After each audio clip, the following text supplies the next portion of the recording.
बिस्मिल्लाहिर्रहमानिर्रहीम अस्सलाम वालेकुम। कैनवट की सेमी ऑटोमेटिक वॉशिंग मशीन जिसका रिव्यू मैं आप लोगों के साथ पहले भी शेयर कर चुकी हूँ और अब मैं आपको इसमें कपड़े धोकर दिखाऊंगी कि इसमें वॉश कैसे हो रहे हैं और अगर हम स्पिन कर रहे हैं तो हमारे कपड़े किस हद तक सूख जाते हैं। तो वो लोग जो कि पहली बार स्पिनर यूज़ करेंगे उन लोगों के लिए भी ये वीडियो बहुत ज़्यादा यूज़फुल है ताकि उन्हें आइडिया हो जाए कि स्पिनर में कपड़े किस तरह से धोए जाते हैं। तो यहाँ पर आप देख सकते हैं ये सेमी ऑटोमेटिक वॉशिंग मशीन है। इसमें आपने कपड़े वॉश करने होंगे, मतलब आप एक साइड पे पहले सर्फ डाल के इसको वॉश करेंगे और दूसरी साइड से आप इसको स्पिन करेंगे। अच्छा, यहाँ पर देखिए मैंने मशीन में जो है वो पानी डाल लिया है और अब सर्फ ऐड करके मैं इसमें कपड़े धोने की तैयारी कर रही हूँ ताकि आप लोगों को दिखा सकूँ कि इसमें कपड़े कैसे धुल रहे हैं। तो जनाब सर्फ डालने के बाद अब हम इसमें सबसे पहले जो है वो कपड़े डालेंगे और पहले इसमें थोड़ा-सा मशीन को चलाकर झाग बना लेते हैं ताकि सर्फ अच्छा सा पानी में मिक्स हो जाए और फिर अब हम इसमें कपड़े डालेंगे। तो यहाँ पर एक बात ज़हन में रखिएगा कि कपड़े जब भी धोएँ तो जब भी आप पहली बारी में कपड़े डालें तो वाइट और बच्चों के यूनिफ़ॉर्म्स वग़ैरह या इस तरह की जो भी चीज़ें होती हैं जो बहुत ज़्यादा नीट एंड क्लीन हमें चमकानी होती हैं, तो हमें पहले लाइट कलर के कपड़े इसमें डालने होते हैं। तो सबसे पहले मैंने बच्चों के स्कूल का यूनिफ़ॉर्म ही मेरे पास पड़ा हुआ था। तो मैंने सोचा क्यों ना आप लोगों को ये यूनिफ़ॉर्म ही धोकर दिखा देती हूँ। तो बच्चों की यूनिफ़ॉर्म अब मैंने इस मशीन में डाल दिए हैं और इसका जो टाइमर है वो वही तकरीबन 15 मिनट्स का ही होता है, जैसे कि तमाम आम मशीनों में 15 मिनट्स का टाइमर होता है। तो हम इसमें कपड़े डालने के बाद इसका टाइमर 15 मिनट्स पे ही करके और इसको छोड़ देंगे और उसके बाद हम आपको दिखाएंगे कि इसमें कपड़े किस तरह से वॉश हो रहे हैं। तो तकरीबन स्कूल के जो यूनिफ़ॉर्म थे मैंने सारे ही डाल दिए हैं और अब पूरे 15 मिनट्स के बाद हम देखेंगे कि हमारे कपड़ों की क्या सूरत हाल है। तो यहाँ पर देखिए 15 मिनट्स पूरे हो चुके हैं और ये मशीन का जो चक्कर था वो कंप्लीट हो गया है और अब हम इसमें से कपड़े निकाल रहे हैं। अच्छा, ये कपड़े देखें एक दूसरे में सारी मशीन में ऐसे ही फँसते हैं, तो उससे आपने घबराना नहीं, आराम-आराम से आप एक-एक करके निकालते जाएँ तो वो निकल जाते हैं, कोई ऐसे मसले वाली बात नहीं है। तो यहाँ पर देखिए मैं अब ये कपड़े निचोड़ती हूँ फिर आपको दिखाती हूँ कि इसने किस हद तक सफाई की है।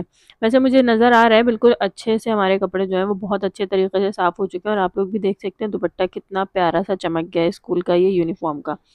ठीक है, और बाकी कपड़े भी जो है वो बहुत अच्छे से साफ़ हो गए। मैंने इन्हें खंगाल लिया इन कपड़ों को अलग से मशीन में से निकालने के बाद और अब हम इसको स्पिनर में डालेंगे ताकि हम इसके स्पिनर का भी जो तरीक़ेकार है वो देख सकें और आप लोगों को भी समझा सकें कि स्पिनर को यूज़ कैसे करना है। तो कपड़े आपने अलग से खंगाल लेने हैं और अब हम इसको स्पिनर में डालेंगे, निचोड़ने की बिल्कुल भी ज़रूरत नहीं है। अच्छा, यहाँ आप लोगों ने एक बात का बहुत ज़्यादा ध्यान रखना है, वो ये कि जब आप स्पिनर में कपड़े डालें तो कपड़ों को ऐसे खोल-खोल के डालिएगा जिस तरह से कि मुड़े-चुड़े से ना हो। तो जब आप स्पिनर में से इसे बाहर निकालेंगे ना और इन्हें फैलाएँगे तो आपके लिए आसानी ये होगी कि इनमें बहुत ज़्यादा लाइन्स नहीं बनी हुई होंगी, मतलब वो जो एक सिकुड़ जाते हैं कपड़े उन्हें प्रेस करना लाज़मी हो जाता है। तो अगर आप इस तरह से डालेंगे तो ऐसी कोई सूरत हाल नहीं होगी, आप विदाउट प्रेस भी वक़्त ज़रूरत पहन सकते हैं, जैसे अक्सर लॉन के सूट हम लोग ऐसे ही पहन रहे होते हैं, तो इसलिए मैं आप लोगों को इस चीज़ का भी बता रही हूँ। क्लॉथ प्रेस आपने बिल्कुल इसी तरह से प्रेस करना है कपड़े सारे डाल लेने के बाद। जो एक चक्कर मैंने डाला था वो पूरा मैंने इसे स्पिनर में डाल दिया और अब इसको जो क्लॉथ प्रेस दिया हुआ था वो अच्छे से दबा के प्रेस कर दिया जहाँ तक नीचे जा सकता था और ढक्कन बंद कर दिया। अच्छा, अब देखें यहाँ पर मैं अभी सिर्फ 1 मिनट का टाइमर चला रही हूँ ताकि आप लोग देख सकें कि कपड़ों में से जो भी पानी है वो निकल रहा है या नहीं निकल रहा है, ये स्पिन हो रहे हैं या नहीं हो रहे हैं। ठीक है, बाकी इसका 5 मिनट्स का टाइम होता है वो मैं पूरा कर दूंगी, कोई ऐसा इशू नहीं है। अभी सिर्फ मैं चेक करने के लिए दिखा रही हूँ। ठीक है, तो ये देखें मैंने सिर्फ 1 मिनट के लिए चलाया और ये स्पिन होना शुरू ही हुआ है और इसका पानी जो था वो बाहर आना शुरू हो गया है। और ये जो पानी का ये जो पाइप से पानी बाहर आ रहा है वो स्पिनर में से आ रहा है। अभी वॉशिंग मशीन का पानी देखें बाहर नहीं आ सकता क्योंकि वो बटन जो है वॉश पर है, ड्रेन पर नहीं है। इसका पानी जब भी आपने ड्रेन करना होगा तो इसको आपने ड्रेन पे करेंगे तो इसका पानी बाहर आएगा, वरना ये वॉश पे रहेगा तो इसका पानी कभी भी बाहर नहीं आएगा।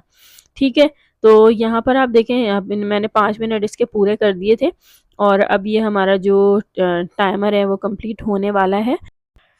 अच्छा जी, इसका टाइमर कंप्लीट होने का इंतज़ार कर रहे हैं। जैसे इसका टाइमर कंप्लीट होगा तो मशीन रुकेगी, तो फिर हम इसका स्पिनर में भी अपने कपड़े चेक करेंगे कि किस हद तक सूख रहे हैं। और हमारे लिए सबसे ज़्यादा आसानी यही हो जाती है इस स्पिनर की बदौलत कि हमें जो कपड़े घंटों-घंटों सुखाने के लिए फैलाना पड़ते थे, उसकी वो फिर नहीं होता है। तो यहाँ पर देखें, हो गया इसका टाइम कंप्लीट और अब इसमें से कपड़े निकालते हैं, क्लॉथ प्रेस हटाते हैं और ये देखें जी कपड़े बाहर आ रहे हैं। वाओ यार! दुपट्टा तो माशाल्लाह बिल्कुल ही ऐसा लग रहा है कि सूखा हुआ ही निकला है। लेकिन फिर भी इसे हम हवा में डालेंगे, थोड़ी-थोड़ी सी नमी इनमें मौजूद होती है, ज़ाहिर-सी बात है अब इनको हमें हवा लगानी ज़रूरी है। अब चाहे आप इसे पंखे की हवा में डाल दें, अगर आपके घर में कोई धूप की जगह है तो वहाँ फैला दें, तो भी बहुत अच्छे से सूख जाएँगे। और यहाँ मैं आप लोगों को बता दूँ कि स्पिनर में से कपड़े जो मैं निकाल रही हूँ, तो तकरीबन 80% ये कपड़े जो हैं वो सूखे हुए हैं। अब 20% आप इसको हवा में या धूप में सुखा लें। तो जी ये है स्पिनर को यूज़ करने का तरीका। अगर मेरी तरह आप लोगों को भी कपड़े सुखाने का घर में कोई इश्यू है, तो ये स्पिनर वाली मशीन ज़रूर बाय करें। मुझे बहुत पसंद आई। वीडियो अच्छी लगी तो लाइक करें, चैनल को सब्सक्राइब कीजिए और मुझे अपनी दुआओं में ज़रूर याद रखें। अल्लाह हाफ़िज़।